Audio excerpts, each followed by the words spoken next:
Hello दोस्तों, कैसे हैं आप सब। उम्मीद करता हूं कि जहां पे भी होंगे मस्त होंगे, स्वस्थ होंगे और फैमिली के साथ अच्छे से टाइम स्पेंड कर रहे होंगे। मेरा नाम विकास है और आज मैं फिर आपके समक्ष उपस्थित हूँ एक नए वीडियो को लेकर के, एक नए चैप्टर को लेकर के, एक नए सीरीज़ को लेकर के। और उम्मीद कर रहा हूँ कि आपको अच्छे से समझा सकूँ, आपको अच्छे से बता सकूँ। तो चलिए ज़्यादा टाइम स्पेंड ना करते हुए सीधे एकदम पॉइंट पे आते हैं और इधर उधर की बातें नहीं करते। हाँ, बस आपसे एक ही रिक्वेस्ट करूँगा कि जब भी मैं आपको एक्सप्लेन करने की कोशिश कर रहा हूँ, मैं अपना 100% एफर्ट देने की कोशिश कर रहा हूँ, बट आपसे उम्मीद यही कर रहा हूँ कि आप भी 100% कंसंट्रेशन यहाँ पे रखें। तो बीच में वीडियो को पॉज ना करें, स्किप ना करें, ताकि आपको कोई पॉइंट मिस ना हो जाए। मैं बहुत अच्छे से कवर करने की कोशिश करूंगा। जैसे कि मैं प्रीवियस वीडियो में प्रेजेंट इंडेफिनिट टेंस के बारे में डिस्कशन किया था, तो सेम वैसे ही पैटर्न पे आज प्रेजेंट कंटिन्यूअस टेंस के बारे में डिस्कशन करने की कोशिश करूंगा और बताने की, समझाने की कोशिश करूंगा। तो बस आपसे एक ही प्रार्थना है कि प्लीज़ वीडियो को स्किप ना करें, फास्ट फॉरवर्ड ना करें और शुरू से लेकर के अंत तक देखें, ताकि मेरा जो एफर्ट है वो कामयाब हो और साथ साथ आपको भी समझाने में मदद मिल सके और आपको भी अच्छे से समझ में आए। तो चलिए टॉपिक की तरफ चलते हैं डायरेक्टली, इधर उधर की बातें न करते हुए। तो आज जो मैं बात करने वाला हूँ वो टॉपिक है प्रेजेंट कंटिन्यूअस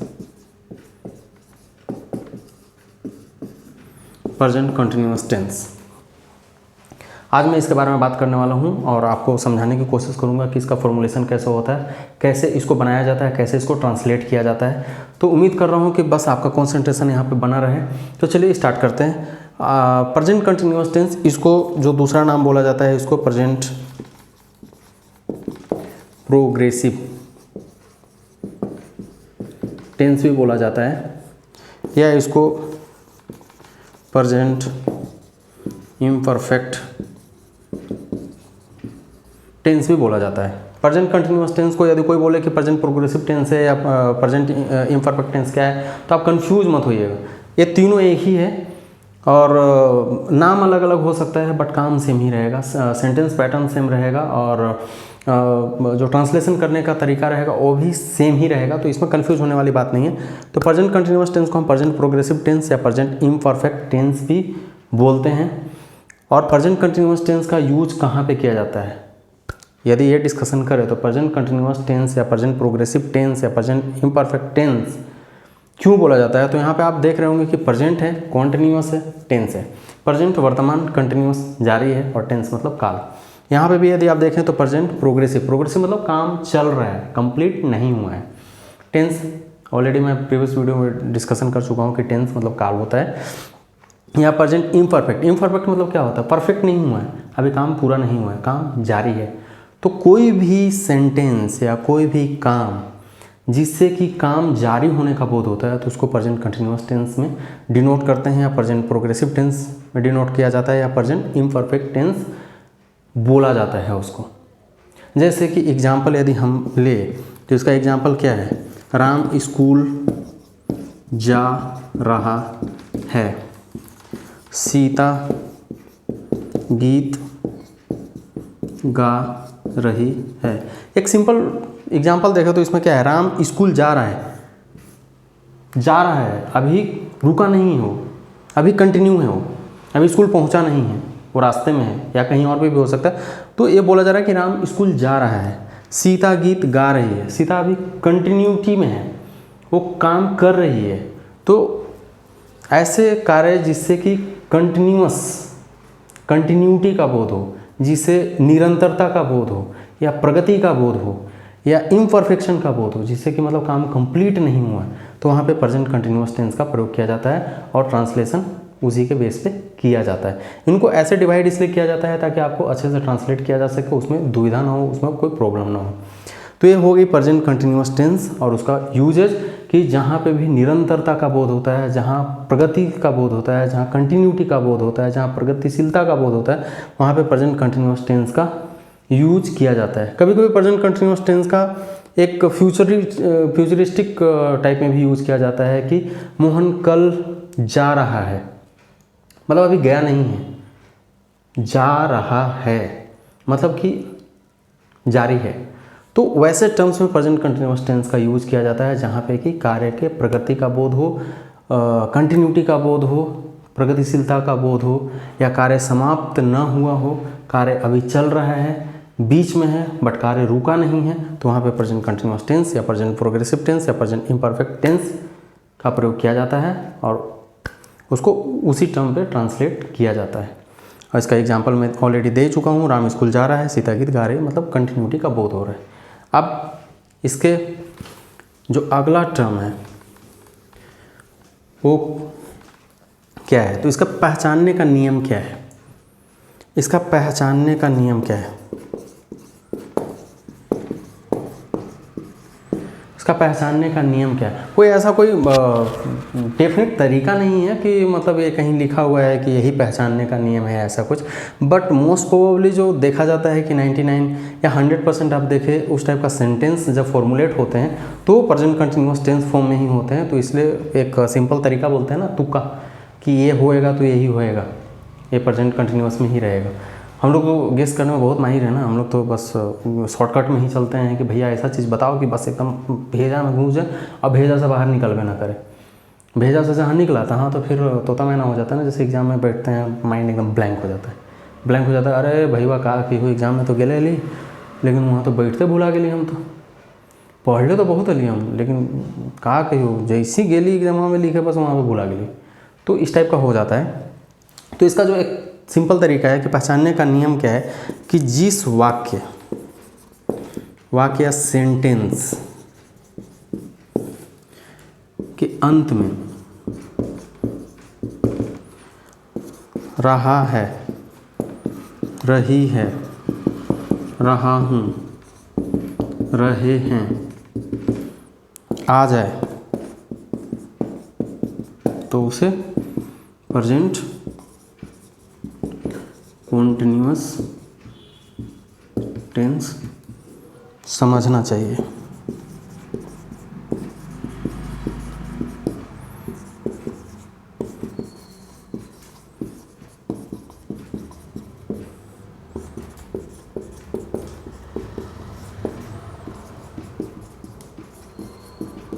तो यहाँ पहचानने का सिंपल सा तरीका बता रहा हूँ अपने कंसेप्ट के बेस पे कि जो भी इसका पहचानने का नियम है वो क्या है कि जिस वाक्य या जिस सेंटेंस के अंत में रहा है, रही है, रहा हूँ, रहे हैं आ जाए तो उसे प्रेजेंट कंटिन्यूअस टेंस समझना चाहिए। किसी भी सेंटेंस, किसी भी वाक्य के अंत में जब रहा है, रही है, रहा हूँ, रहे हैं आ जाए तो उसे प्रेजेंट कंटिन्यूअस टेंस समझना चाहिए। जैसे कि एग्जाम्पल में देख रहे होंगे आप, राम स्कूल जा रहा है, यहाँ पे रहा है, आ रहा है, तो जस्ट इसको ध्यान रखिएगा कि ये सेंटेंस जो है ये प्रेजेंट कंटिन्यूअस टेंस में होगा। सीता गीत गा रही है तो ये प्रेजेंट कंटिन्यूअस टेंस में। बट यहाँ पे मैं एक चीज़ और आपको बता दूं कि कोई भी सेंटेंस जिसमें कि टाइम बीइंग ना हो, जिसमें टाइम पर्पस का यूज नहीं किया जा रहा है तो उसको तो प्रेजेंट कंटिन्यूअस टेंस में बोलेंगे। लेकिन यदि टाइम का बोध हो जा रहा है या समय का बोध हो जा रहा है, महीना या किसी साल का बोध हो जा रहा है या लंबे टर्म का बोध हो जा रहा है तो उसको प्रेजेंट परफेक्ट कंटिन्यूअस टेंस बोला जाता है। तो इसको कन्फ्यूजन में मत रहिएगा, इसको आगे मैं चैप्टर में लेकर के चलूँगा आपको प्रेजेंट परफेक्ट कंटिन्यूअस टेंस में। तो वहाँ पे जैसे एक एग्जांपल रहता है कि राम 7 वर्षों से पढ़ रहा है तो प्रेजेंट में ही, प्रेजेंट कंटिन्यूअस में ही, लेकिन प्रेजेंट परफेक्ट कंटिन्यूअस टेंस है, 7 वर्ष से लंबा टर्म में यूज हो रहा है वो। वहाँ पे भी पहचानने का नियम यही है कि सेंटेंस तो रहा है, रही है, रहे हैं, रहा हूँ, रहेगा, बट उसमें टाइम बीइंग, साल, ईयर, महीना एक यूज किया जाएगा, टर्म यूज किया जाएगा तो वो प्रेजेंट परफेक्ट कंटिन्यूअस हो जाएगा। लेकिन जब यदि ये टर्म यूज ना किया जाए तो मोस्ट प्रोबेबली इसको प्रेजेंट कंटिन्यूअस टेंस में लेकर के चलेंगे। तो वहाँ पे कंफ्यूज मत होइएगा, डेफिनेटली वहाँ पे कंफ्यूज मत होइएगा और आँख बंद करके आप समझ जाइएगा कि वो प्रेजेंट कंटिन्यूअस टेंस में है जब इस टाइप का सेंटेंस रहे तो कोई भी सेंटेंस जिसके अंत में रहा है, रही है, रहा हूँ, रहे हैं आ जाए तो उसे प्रेजेंट कंटिन्यूअस टेंस या प्रेजेंट प्रोग्रेसिव टेंस या प्रेजेंट इम्परफेक्ट टेंस बोला जाता है। इससे काम के कंटिन्यूटी का बोध हो रहा है, काम जारी है, अभी ख़त्म नहीं हुआ है, एक काम अभी चल ही रहा है। तो आई थिंक आपको ये कंसेप्ट क्लियर होगा। आप एकदम भेजा में एकदम जो होता है ना ब्रेन में एकदम घुसा लीजिए कि जिस सेंटेंस में ये आ जाए टर्म्स तो वो प्रेजेंट कंटिन्यूअस टेंस हो जाएगा और उसको आंख बंद करके रखना है, याद रखना है उसको। बट यदि जहाँ टाइम बीइंग बोध हो जाए, टाइम का बोध, महीना, साल, ये सब कुछ बोध हो जाए तो वो प्रेजेंट परफेक्ट कंटिन्यूअस टेंस में हो जाएगा। बट यदि ना आए वैसा तो ये प्रेजेंट कंटिन्यूअस टेंस में रहेगा। अब इसके स्ट्रक्चर की तरफ चलते हैं। तो इसका स्ट्रक्चर देखिएगा भाई लोग, थोड़ा मेरा बोर्ड छोटा है तो इसमें मुझे बार बार लिखना और मिटाना पड़ रहा है, बट आई होप सो कि मैं आपको समझाने में कामयाब रहा हूँ। मेरा मोटिव इतना है कि एक ऐसे स्टूडेंट्स जिनके कंसेप्ट क्लियर नहीं है, जिनको कि प्रॉब्लम हो रही है ट्रांसलेशन में, भैया यदि आप कहीं पे भी जाओ तो सबसे बड़ा दिक्कत ये है कि भैया ट्रांसलेशन। और लोग बोलते हैं कि स्पोकन नहीं आ रही है। स्पोकन कहाँ से आएगा? ये बेस आपको मजबूत होना चाहिए। यदि आप बिल्डिंग बनाने जा रहे हैं, नीचे का बेसमेंट कमज़ोर है और आप 10 तला बिल्डिंग उठाने जा रहे हैं, तो डेफिनेटली भरभरा के तो गिरेगा ही गिरेगा। तो लोग यहाँ क्या बोलते हैं कि 10 दिन में हमको पंडित कर दीजिए सर जी, एकदम 15 दिन में पंडित कर। कोई भी पंडित नहीं कर सकता आपको। अभी जो कर रहा है तो वो झूठ है। हाँ, किसी लोग को कैपेसिटी होती है उतना अंडरस्टैंडिंग की, इमीडिएटली कैच कर लेते हैं, समझ लेते हैं, तो बोलना शुरू कर देते हैं। But this is a language, आपको वो समझना पड़ेगा। चाहे कोई भी सेंटेंस कितना भी लंबा जाए, 1 हाथ के आ जाए, चाहे 2 हाथ के आ जाए, चाहे 20 हाथ के आ जाए, वो ट्रांसलेट इसी बेस पे होगा। यही बेस है। तो ये है प्रेजेंट कंटिन्यूअस टेंस। और मैं आपसे उम्मीद कर रहा हूँ कि बस आप इसको समझ लें। एक बार समझ लेंगे तो फिर आपको तुक्का लगाने की जरूरत नहीं पड़ेगी। और आई होप सो कि मैं आपको अच्छे से समझाने की कोशिश कर रहा हूँ। तो प्रेजेंट कंटिन्यूअस टेंस में जो स्ट्रक्चर रहेगा तो कैसे कैसे रहेगा? एक अफर्मेटिव में रहेगा, affirmative, negative, interrogative, interrogative negative,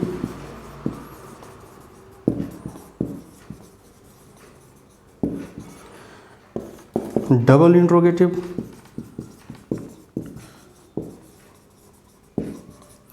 और एक और मैं लेके चल रहा हूँ double interrogative negative.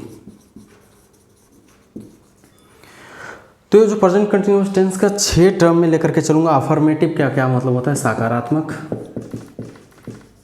Affirmative sentence यहाँ हो जाएगा, सब में वही रहेगा। यहाँ नकारात्मक हो जाएगा, प्रश्नवाचक, प्रश्नवाचक नकारात्मक,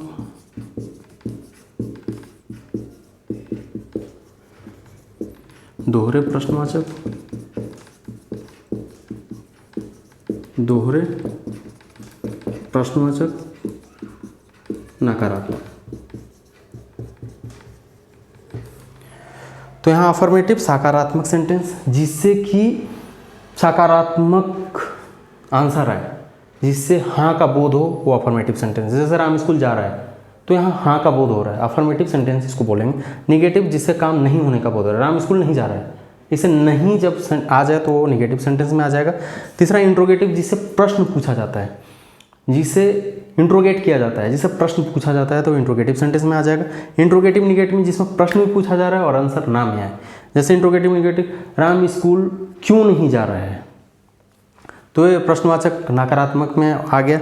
डबल इंट्रोगेटिव में होता है कि डबल इंट्रोगेटिव में दोहरा प्रश्न यूज किया जाता है, दोहरे इंट्रोगेटिव मार्क्स का यूज़ किया जाता है, इसलिए दोहरे डबल इंट्रोगेटिव सेंटेंस बोला जाता है। और इसको एक और टर्म में मैं यूज़ कर रहा हूँ, डबल इंट्रोगेटिव निगेटिव सेंटेंस, जिसमें प्रश्न भी है, डबल प्रश्न है और निगेटिव टर्म भी यूज़ किया जा रहा है।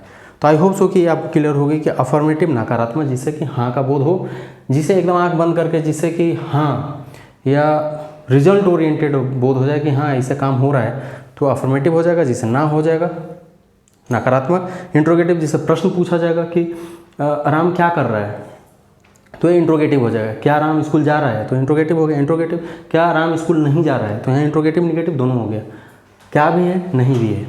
यहाँ डबल इंट्रोगेटिव हो गया, दोहरे प्रश्नवाचक हो गया, जहाँ की डबल क्वेश्चन मार्क का यूज़ किया जाता है तो डबल इंट्रोगेटिव हो गया। और यहाँ डबल इंट्रोगेटिव निगेटिव, मतलब कि डबल इंट्रोगेटिव भी है और निगेटिव टर्म भी यूज किया जा रहा है, तो इंट्रोगेटिव निगेटिव हो गया। आई होप सो यदि प्रेजेंट इंडेफिनिट टेंस का मेरा वीडियो देखे होंगे तो उसमें बहुत अच्छे से डिफाइन करने की कोशिश किया हूँ और एकदम सिंपल टर्म में आपको ट्रांसलेट करने का तरीका मैंने बताया है। तो चलिए 1 बाय 1 करके यहाँ पे डिस्कस करते हैं कि अफर्मेटिव का पैटर्न क्या है, निगेटिव का पैटर्न क्या है, interrogative, interrogative negative, double interrogative negative का पैटर्न क्या है, और उसके बेस पे हम ट्रांसलेट करने की कोशिश करेंगे। आई होप सो कि आपको अच्छे से समझ में आ रही होगी। थोड़ा वीडियो लंबा भी हो सकता है क्योंकि मैं तोड़ तोड़ के बताने की कोशिश कर रहा हूँ, और मैं बार बार फिर से बोल रहा हूँ कि मेरा मोटिव जो है ऐसे स्टूडेंट को हेल्प करना है जो कि वीक हैं। मैंने भी बहुत स्ट्रगल करा है, और बहुत सारे इंस्टीट्यूट जब भी गया तो वहाँ पे सेम चीज़ ही बताया गया, आप जाओगे स्पोकन करने के लिए लेकिन आपको पढ़ाएंगे वही चीज़। फ़र्क इतना है कि आपको in front of 40% you have to speak, तो स्पोकन हो गई। यदि जब आप ट्रांसलेशन कर रहे हो तो ट्रांसलेशन हो गई। अरे भैया आप जब स्पोकन में जा रहे हो तो क्या वो सिखाएंगे? यदि आपको बोलना है कि सपोज मैं इंटरव्यू देने जा रहा हूँ तो I am going for interview, आप ऐसे ही बोलोगे ना, I am going to market, मैं बाजार जा रहा हूँ। लेकिन जब आपका बेसिक कमज़ोर है तो आप क्या बताओगे? स्पोकन वाला क्या क्या आपको दही में चीनी घोल करके थोड़ी पिला देंगे, ऐसा कुछ होता नहीं है। या दही का टीका भी लगा लोगे तो कुछ नहीं होएगा। यदि मैं एक बोल रहा हूँ कि मुझे घर जाना है, या मैं जा रहा हूँ, या मैं खेलने जा रहा हूँ, और उसका बेस ही आपके पास नहीं है, तो आप क्या कर लोगे? कुछ नहीं कर लोगे। आपको समझना वहीं से पड़ेगा। जैसे कि वही हाल हो गई कि डिक्शनरी में इतना बड़ा शब्द है, इतना बड़ा शब्द है, लेकिन स्टार्ट कहाँ से? जब तक आप अल्फ़ाबेट नहीं सीखे हो तो तक बढ़ोगे कैसे? तो आप स्पोकन में जाओ या कहीं पे भी जाओगे, आपको ट्राई यहीं से करेंगे। फ़र्क इतना आएगा कि वहाँ 20 लोगों के बीच में आपको उठा करके बोल देंगे कि चलो बेटा बोलो, आज इस टॉपिक पे बोलना है, मैं यहाँ जा रहा हूँ, I am going there, I am going there, I am this that that blah blah बला थिंग्स, बट बोलना वही है आपको। भाई यहाँ से बच के नहीं जा सकते हो, तो कंसेप्ट क्लियर होना बहुत ज़रूरी है। मैं बीच बीच में थोड़ा थोड़ा बता दे रहा हूँ, ऐसा एक एंटरटेनमेंट पर्पज़ के लिए, इसको अन्यथा ना ले। तो चलिए पहला जो है चलते हैं अफर्मेटिव की तरफ। Affirmative sentence. अफर्मेटिव सेंटेंस में स्ट्रक्चर देखते हैं कि स्ट्रक्चर इसका कैसा है। स्ट्रक्चर बोल लीजिए या पैटर्न बोल लीजिए। तो इसका जो बनाने का तरीका होता है, इसका होता है subject plus am is are plus verb plus ING plus object, या इसको दूसरे टर्म में बोले तो subject am is are plus V4 plus object. ये आपके ऊपर है कि आप कैसे इसको समझते हैं। सब्जेक्ट हो गया am is are plus verb plus ING plus object, या तो इसको दूसरे टर्म में लेकर के चले तो subject plus am is are plus V4 plus object. यहाँ V4 मैंने इसलिए लिखा है कि यदि आप थोड़ा सा भी आपको नॉलेज होगा, थोड़ा सा भी पढ़े होंगे, तो वर्ब के 5 रूप हम चलते हैं, प्रेजेंट, पास्ट, पास्ट पार्टिसिपल और 2 और होते हैं। तो उसमें क्या होता है, वर्ब हमेशा V1 में होता है, वर्ब हमेशा V1 में होता है। तो यदि हम लेके चले कि गो V1 है, V4 में क्या आएगा, गो प्लस आईएनजी, तो ये हो गया गोइंग। प्ले V1 है, V4 में क्या आएगा, प्ले प्लस आईएनजी, प्लेइंग। सिंग V1 है, V4 में क्या होगा, सिंग प्लस आईएनजी, सिंगिंग।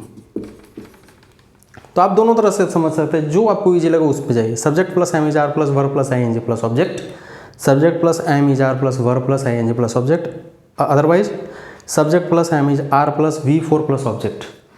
ध्यान रखिएगा कि वर्ब जो क्रिया होता है, माई क्रिया बाप क्रिया नहीं बोल रहे हैं, भगवान क्रिया नहीं। वो बचपन में बहुत लोग खाते थे कि माई क्रिया, हम स्कूल जाई थली रे, लेकिन बीचवा में गुरु जी मिल गया ना, ऐसे ऐसे डांट रहे, वो छोड़ दीजिए उसको। तो वर्ब हमेशा V1 में ही होता है, उसको हम 5 रूप में लेके चलते हैं। तो गो हो गया V1, इसको V4 में लेके चलेंगे तो गो प्लस आईएनजी गोइंग।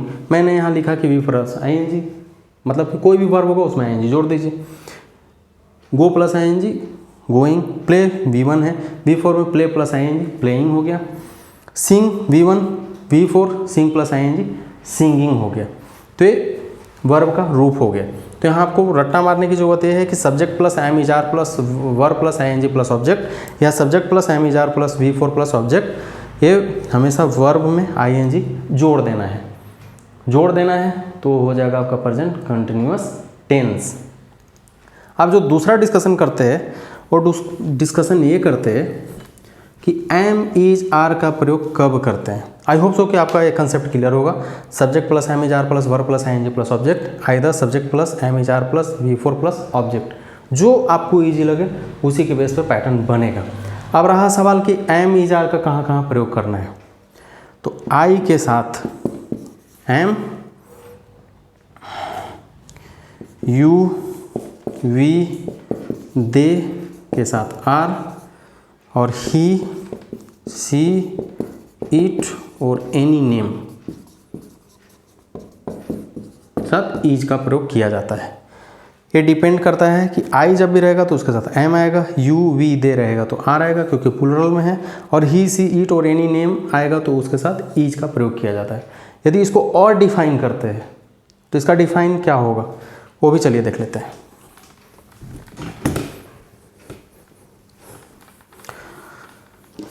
आप एक चीज़ पढ़े होंगे, केस। केस केस मतलब सुप्रीम कोर्ट वाला केस नहीं, अभी जो अपने साइड में बोलते हैं ना केस कटवाने जा रहे हैं, वो वाला केस नहीं।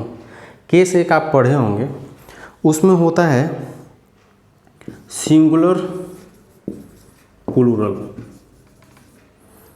यहाँ पे होता है फर्स्ट पर्सन। फर्स्ट पर्सन मतलब क्या, जो बोलने वाला है। सेकंड पर्सन, मैं आपको ये भी बीच बीच में हिंट कर दे रहा हूँ। Third person.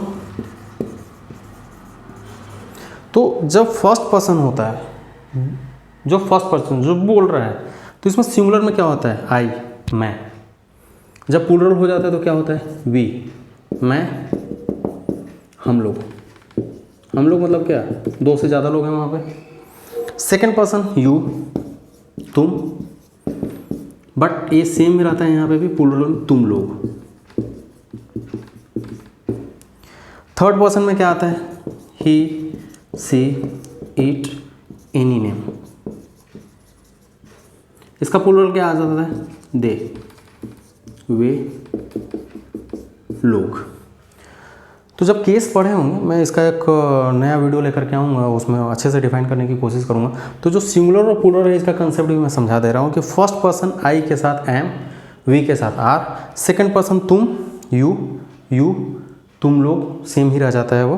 Third person he see it any name, और उसका जो प्लूरल दे, वे लोग। तो यहाँ पे क्या है, एम में आपको बताया कि आई के साथ एम, यू, दे, वी के साथ आर, और ही सी इट और एनी नेम। नेम के पहले क्या आता है, ईच, जब वो सिंगुलर नंबर में रहेगा। तो आई होप सो कि आपको ये कंसेप्ट क्लियर रहा होगा, और कुछ डाउट हो तो आप मुझे कमेंट करके बताएं। मैं डेफिनेटली आपके कमेंट का जवाब दूंगा, और कमेंट का बेसब्री से इंतज़ार कर रहा हूँ। आप बताएं मुझे कि कहाँ पे मुझे सुधारने की ज़रूरत है, और कहाँ पे और इम्प्रूव करने की ज़रूरत है, और कहाँ क्या चीज़ अवॉइड करने की ज़रूरत है। तो आई होप सो कि आपको क्लियर रहा होगा। अब एग्जाम्पल देखते हैं।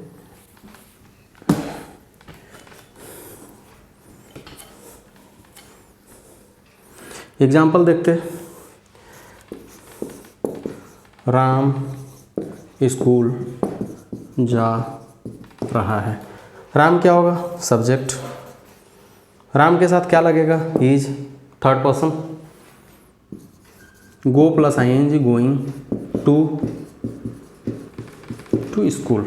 राम स्कूल जा रहा है, Ram subject plus is plus verb plus ING plus object.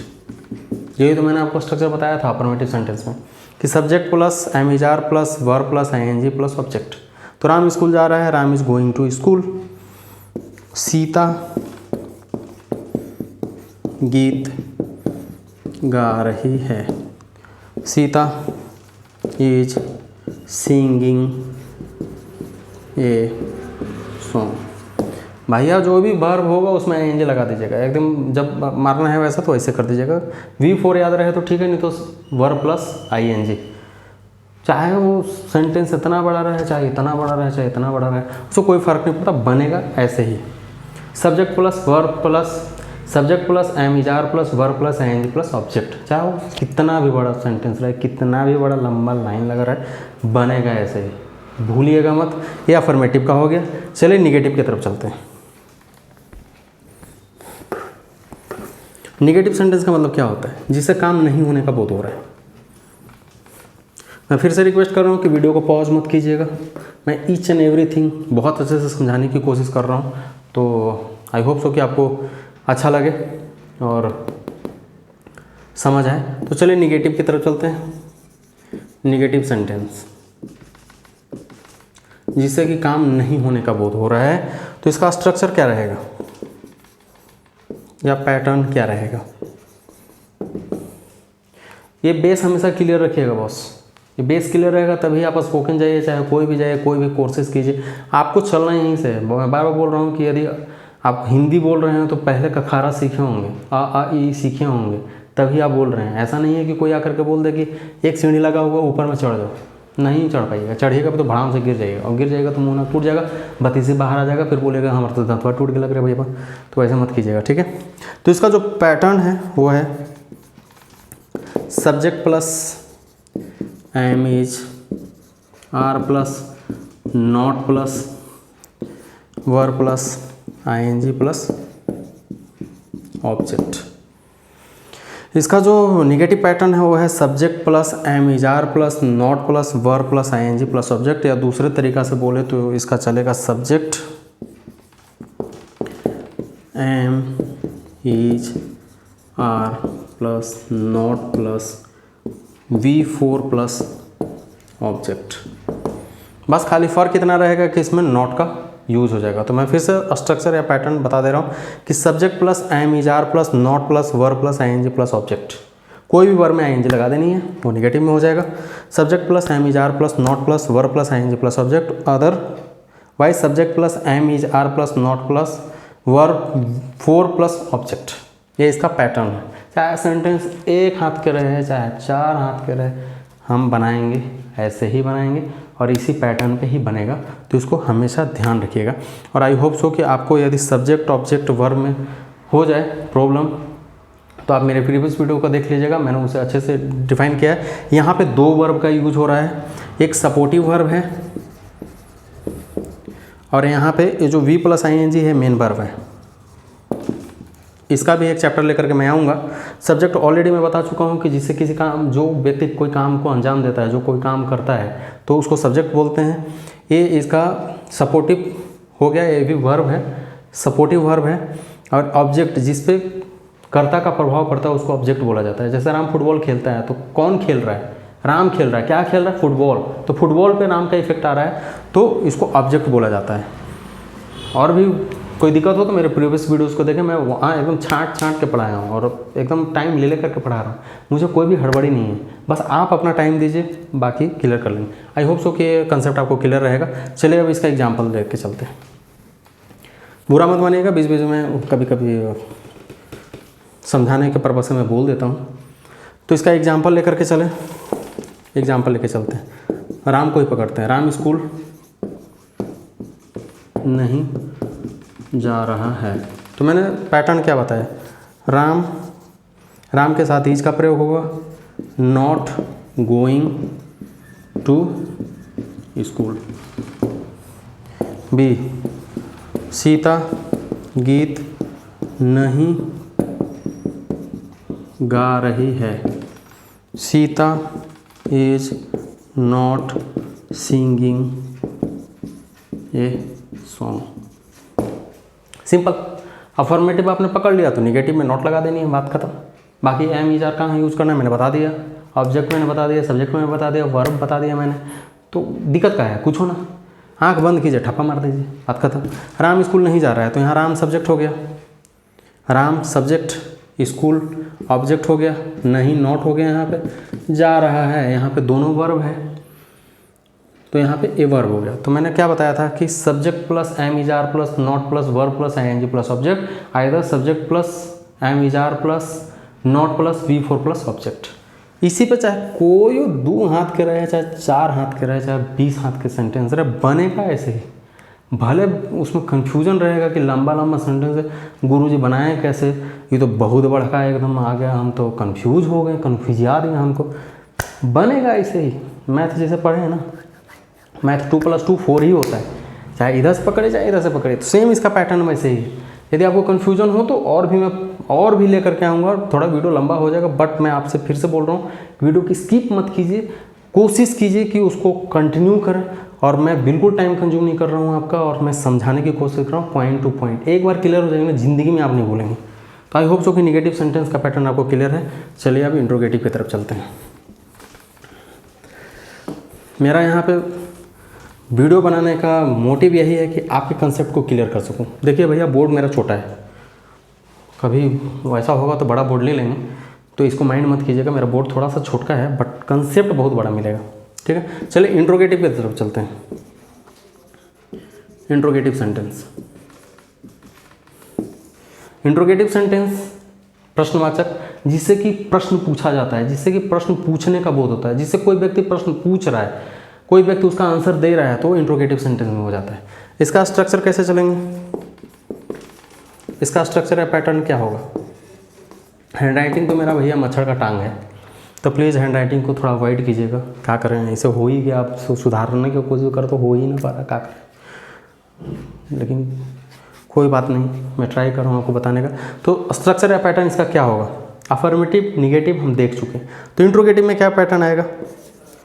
M is are plus subject plus verb plus ING plus object, या am is are plus subject plus V4 plus object. दोनों में से जो आपको सूटेबल लगे बस छाप देना है जी, करना क्या है, छाप देना है, इधर के लगा देनी है। तो इसका स्ट्रक्चर पैटर्न क्या है इंट्रोगेटिव सेंटेंस का। Am is are plus subject plus verb plus ING plus object question mark, या am is are plus subject plus V4 plus object. ये इसका पैटर्न है। मैं फिर से रिपीट करो, जो भी सेंटेंस इतना बड़ा रहा है, इतना बड़ा रहा है, इतना बड़ा रहा है, इतना बड़ा, कोई फर्क नहीं पड़ता, बनेगा ऐसे ही। स्ट्रक्चर पैटर्न क्या है। Am is are plus subject plus verb plus ING plus object, either am is are plus subject plus V4 plus object. मैं आपको बता चुका हूँ कि एम इज आर का प्रयोग कहाँ पे होना है, सब्जेक्ट क्या है, ये क्या है, ऑब्जेक्ट क्या है। यदि और कन्फ्यूजन हो, मेरा प्रीवियस वीडियो देखिए, उसमें आपको ईच एंड एवरीथिंग है, या इस वीडियो को बैक में जा करके देखिए, मैंने अच्छे से एक्सप्लेन किया है। और इसमें जो केस बचा, केस ये वाला ना, जुल्फी वाला केस नहीं, सुप्रीम कोर्ट वाला केस नहीं, केस भी हम लेकर के आएंगे, पढ़ेंगे उसमें, और मैं इस सीरीज को कंटिन्यू करूँगा। तो इसका पैटर्न है am is are plus subject plus verb plus ING plus object, either am is are plus subject plus V4 plus object. अब इसके एग्जाम्पल क्या होंगे, चलिए एग्जाम्पल देख लेते हैं। क्या राम स्कूल जा रहा है, तो इसका क्या होगा, राम के साथ इज आएगा, is Ram going to school. भैया राम को बार बार पकड़ रहा हूँ कि थोड़ा समझाने में ईजी होता है, कोई भी नाम ले लीजिए, मोहन, सीता, गीता। क्या मोहन पढ़ रहा है, इज मोहन रीडिंग। रीडिंग कर दीजिए, स्टडिंग कर दीजिए, दोनों टर्म में जो भी यूज हो जाएगा वो कर दीजिए। ये इसका पैटर्न है। Am is are plus subject plus verb plus ING plus object. तो यहाँ देख लीजिए, राम यहाँ सब्जेक्ट हो गया, गोइंग वर्ब प्लस आईएनजी हो गया, ऑब्जेक्ट हो गया, और यहाँ पे क्वेश्चन पैटर्न हो गया। तो इसका पैटर्न है इंट्रोगेटिव सेंटेंस का। अब आई होप सो कि आपको क्लियर होगा, आई होप सो कि मैं अच्छे से समझा पा रहा हूँ। यदि डाउट हो कमेंट करके बताएं, मैं अपने आप को और ज़्यादा इम्प्रूव करने की कोशिश करूँगा। चलिए नेक्स्ट, मैं अपने सहूलियत के हिसाब से मैं तोड़ तोड़ के बताने की कोशिश कर रहा हूँ, ताकि आपको प्रॉब्लम ना हो। अब चलिए, जो 4th नंबर है वो है इंट्रोगेटिव निगेटिव। सेंटेंस का भी मैं वीडियो बनाऊंगा, एक पर पूरे अच्छे से वीडियो बनाऊंगा। इंट्रोगेटिव निगेटिव का मतलब क्या होता है, जिसमें प्रश्न भी पूछा जा रहा है और आंसर ना में आ रहा है। इंट्रोगेटिव निगेटिव का मतलब क्या है, इंट्रोगेटिव प्रश्न भी पूछा जा रहा है, निगेटिव नकारात्मक आंसर भी आ रहा है, तो उसको इंट्रोगेटिव निगेटिव बोला जा रहा है। इंट्रोगेटिव निगेटिव सेंटेंस बोला जाता है, जिससे कि प्रश्न भी पूछा जाए बट आंसर पॉजिटिव ना होकर के निगेटिव है। इसका स्ट्रक्चर या पैटर्न क्या होगा, बाबू लोग अच्छा से सीख लीजिएगा। बहुत अच्छा से बताने की कोशिश कर रहा हूँ, मैं अपना 100% एफर्ट देने की कोशिश कर रहा हूँ। बस एक्सपेक्ट कर रहा हूँ कि आप भी अपना 100% टाइम दें मुझे, बस गेम ओवर, बस इतना ही करना है। तो इसका जो स्ट्रक्चर और पैटर्न है इसका क्या है, am is are plus subject plus not plus verb plus ing plus object, या am is are plus subject plus not plus V4 plus object. तो इसका जो स्ट्रक्चर है, पैटर्न है, वो क्या है, am is are plus subject करता, not plus verb plus ing plus object question mark, या फिर am is are plus subject plus not plus V4 plus object. I think V4 में आप कंफ्यूज नहीं हो रहे होंगे, कोई भी वर्ब जिसमें क्या ing जुड़ जाए वो V4 हो जाता है, सिंपल सा टर्म। वर्ब के 5 रूप होते हैं, यदि डाउट होगा बुक का भी रेफरेंस लीजिए या नेक्स्ट वीडियो में मैं आपको बताऊंगा, ऑलरेडी मैं यहाँ पे क्लियर कर चुका हूँ। तो इसका एग्जांपल देखिए, एक एग्जांपल देखते हैं, फिर राम को लेते हैं। क्या राम स्कूल नहीं जा रहा है? क्या राम स्कूल नहीं जा रहा है? तो बनाना शुरू कर दीजिए, कैसे कैसे है। राम के साथ क्या लगेगा, is Ram not going to school, बात खत्म, कहानी खत्म। क्या राम स्कूल नहीं जा रहा है?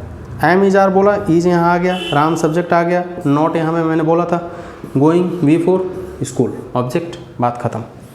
दूसरा एग्जांपल की तरफ लेकर के चलते हैं।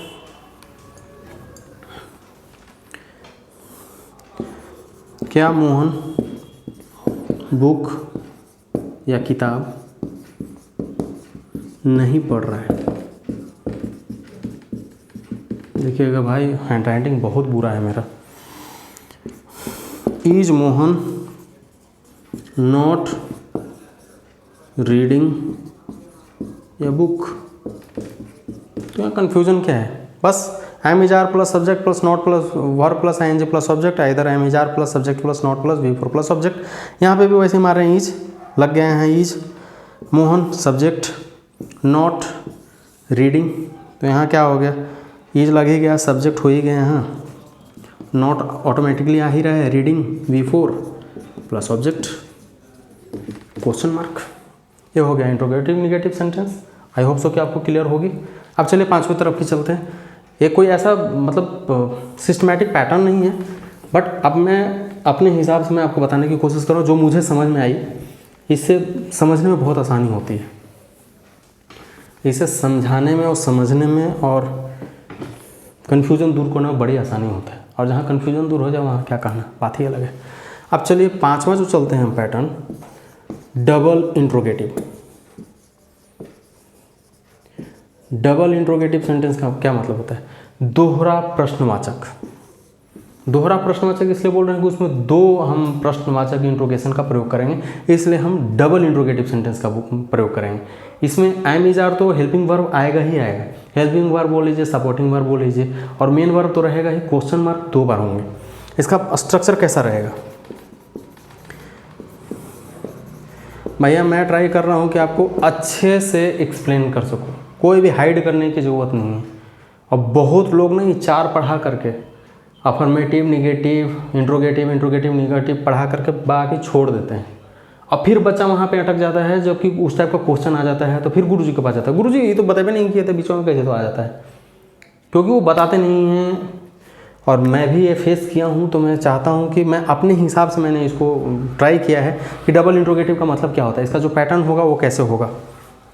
इसका जो पैटर्न होगा वो ऐसे होगा, जो इंट्रोगेटिव में मैंने बताया था उसका जो प्रश्न स्टार्ट होगा वो क्या से स्टार्ट होगा, स्टार्टिंग में क्या से स्टार्ट होगा। यदि अपार्ट फ्रॉम क्या छोड़ करके बीच में कोई और आ जाए तो वो डबल इंट्रोगेटिव में आ जाएगा। इंट्रोगेटिव में मैं बताया था, क्या राम स्कूल जा रहा है, क्या सीता गीत गा रही है, क्या मोहन क्रिकेट खेल रहा है, क्या मैं बाजार जा रहा हूँ। तो जो भी क्या से आ जाए वो इंट्रोगेटिव है। और इंट्रोगेटिव निगेटिव में जो भी इसी पैटर्न पे रहे कि क्या मैं बाजार नहीं जा रहा हूँ, क्या सीता नहीं पढ़ रही, क्या मोहन क्रिकेट नहीं खेल रहा है, तो वो इंट्रोगेटिव निगेटिव सेंटेंस में आ जाएगा। डबल इंट्रोगेटिव का प्रयोग कब होगा, इसका स्ट्रक्चर क्या होगा, इसका स्ट्रक्चर होगा how, when, why plus am is are plus subject plus verb plus ing या V4 प्लस ऑब्जेक्ट। ये इसका मेन पैटर्न है, इसका जो स्ट्रक्चर है पैटर्न है ये है how when why plus am is are plus subject plus V4 या V plus ING plus object. यहाँ पे डबल इंट्रोगेटिव क्यों बोला जा रहा है? एक तो एक क्वेश्चन मार्क आपका यहाँ होगा, एक क्वेश्चन मार्क यहाँ, जब भी हाउ व्हेन वाई यूज़ किया जाता है या वाट यूज़ किया जाता है या वाट भी लिख दें यहाँ, तो क्वेश्चन ऑलरेडी आ जाता है। ऊपर से यहाँ पे आप इंट्रोगेटिव जब सेंटेंस देखे होंगे तो एम इज आर से स्टार्ट हो रहा था, एम इज आर यहाँ एक डबल हो गया, उसके बाद सब्जेक्ट, तो इसलिए मैंने इसको बोला कि डबल इंट्रोगेटिव सेंटेंस। अब इसका एग्जाम्पल कैसे, एक एग्जाम्पल देखें, राम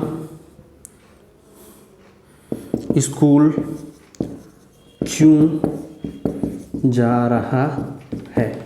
जो पहला इंट्रोगेटिव मैंने बताया था उसमें देखे होंगे आप कि उसमें मैंने लिखा था कि क्या राम स्कूल जा रहा है, उसका आंसर हमेशा या तो यस या तो नो में आएगा।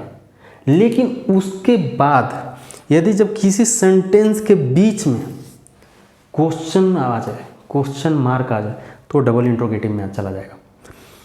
राम स्कूल क्यों जा रहा है, राम स्कूल क्यों जा रहा है। यहाँ पे ये नहीं पूछ रहे कि क्या राम स्कूल जा रहा है, वहाँ यस या नो में आंसर है। क्या राम स्कूल जा रहा है, यस हाँ जा रहा है, या नहीं नहीं जा रहा है। लेकिन यहाँ पूछा जा रहा है कि राम स्कूल क्यों जा रहा है, वहाँ पे रीजन पूछा जा रहा है, क्यों जा रहा है। हो सकता है कि वो बोले कि पढ़ने जा रहा हूँ, हो सकता है बोले कि खेलने जा रहा हूँ, हो सकता है बोले कि मैं टीचर से मिलने जा रहा हूँ, हो सकता है कि उसको मज़ा आ रहा हो जाने में, हो सकता है वो टाइम स्पेंड करने जा रहा हो। तो इस टाइप का जब पैटर्न है तो उसको डबल इंट्रोगेटिव सेंटेंस बोला जाता है। इसका कैसे बनेगा, यहाँ पहला प्रयोग वाई आ जाएगा, मैंने ऑलरेडी बताया, how what how when why, why is, Ram की जगह क्या प्रयोग होगा, हमेशा मैंने बताया कि third person singular number is का प्रयोग होगा। तो why is Ram going to school,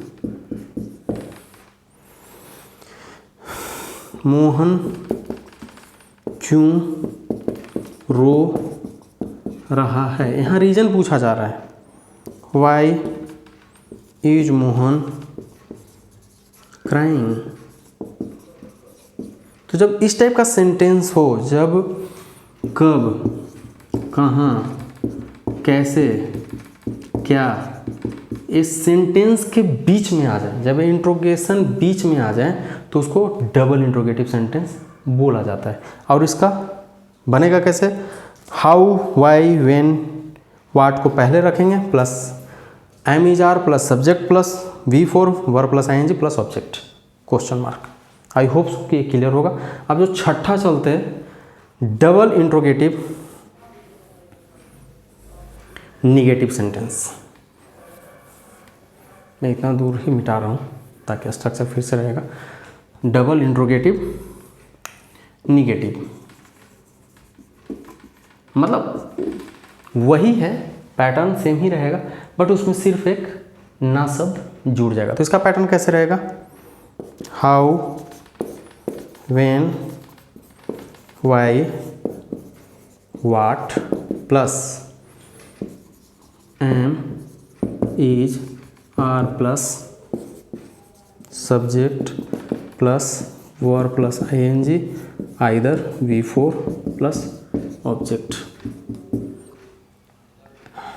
sorry subject plus not plus V plus ING या V4 प्लस ऑब्जेक्ट।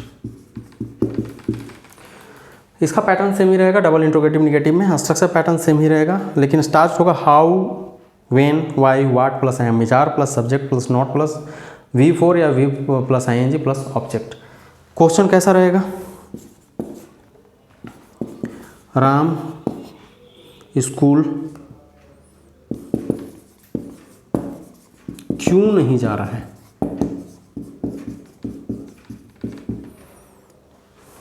क्यों यहाँ आ गया बीच में, वाई लिख दीजिए, am is are, Ram singular तो is Ram not going to school, ये इसका पैटर्न है। तो ये हो गया interrogative double interrogative negative sentence, जहाँ पे कि डबल क्वेश्चन मार्क का प्रयोग किया जाए और उसका आंसर निगेटिव में आया तो उसको डबल इंट्रोगेटिव निगेटिव सेंटेंस बोला जाता है। इसका स्ट्रक्चर पैटर्न रहेगा how, when, why, what plus am is are plus subject plus not plus verb plus ING plus object. जैसे कि एग्जांपल, राम स्कूल क्यों नहीं जा रहा है, क्यों यहाँ बीच में आ रहा है, डबल क्वेश्चन मार्क, नहीं भी आ रहा है तो यहाँ पे क्या हो जाएगा, why is Ram not going to school. ये इसका डबल इंट्रोगेटिव निगेटिव सेंटेंस का पैटर्न हो गया। आई होप सो कि आपको मेरे वीडियो बहुत अच्छे लगे हों और मैं आपको समझाने में सफल रहा हूँगा। तो आप कमेंट करके बताएं कि आपको वीडियो मेरे पसंद आए या नहीं आए और मुझे और क्या इंप्रूव करना चाहिए। मैं ट्राई कर रहा हूँ कि आपको अच्छे से पढ़ा सकूँ, अच्छे से समझा सकूँ। यदि कुछ डाउट हो डायरेक्टली मुझे कमेंट करें, मैं आपको हमेशा बताने की कोशिश करूँगा। और यदि आपको वीडियो पसंद आ रहा है तो मेरे चैनल को सब्सक्राइब करें, लाइक करें, बेल आइकन दबाएं और आपके सपोर्ट की सख्त ज़रूरत है। मिलता हूँ नेक्स्ट वीडियो में, तब तक के लिए सी यू, टेक केयर, अपने फैमिली के साथ रहिए, हंसते मुस्कुराते रहिए, stay safe, stay at home. Bye bye, see you, take care.